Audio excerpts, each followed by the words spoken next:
नमस्कार बच्चों, आज मैं आपको बताने जा रही हूँ जयपुर में स्थित नाहरगढ़ फोर्ट के बारे में, जिसका निर्माण राजा जय सिंह जी ने 1734 ईस्वी में किया और ये 1880 ईस्वी में बनकर तैयार हो गया। जब ये तैयार हो रहा था तब इसकी एक बात से कारीगर बहुत दुखी थे, और वो बात ये थी कि जब वो इसका काम दिन में करते तो वो काम बहुत अच्छे तरीके से हो जाता, लेकिन जब वही काम वो रात को करते तब वो काम अपने आप खराब हो जाता। इस बात से कारीगर बहुत परेशान थे, और जब ये बात कारीगरों ने राजा जी को बताई तब राजा जी भी बहुत दुखी हो गए।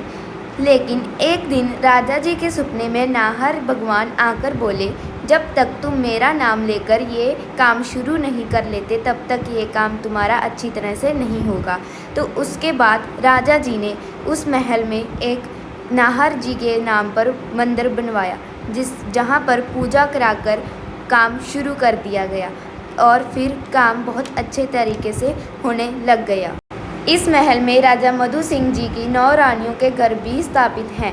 9 रानियों के साथ एक एक दासी का भी प्रबंध उनके घरों में किया गया है। 9 रानियों के महल एक जैसे ही थे।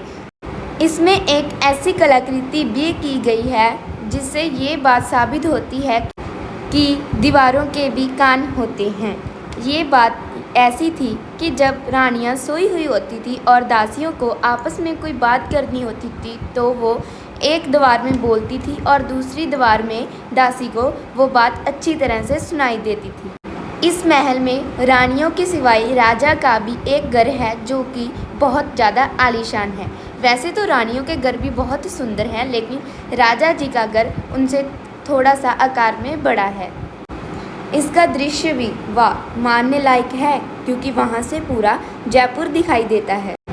यहाँ पर रानियों के महल के अलावा एक वैक्स म्यूज़ियम भी मौजूद है, जिसमें अमिताभ बच्चन, करीना कपूर, कल्पना चावला, एल्बर्ट आइंस्टाइन जैसे महान शख्सियतों की वैक्स स्टैचू वहाँ पर मौजूद है, जिसको देखते वक्त बहुत आनंद आता है।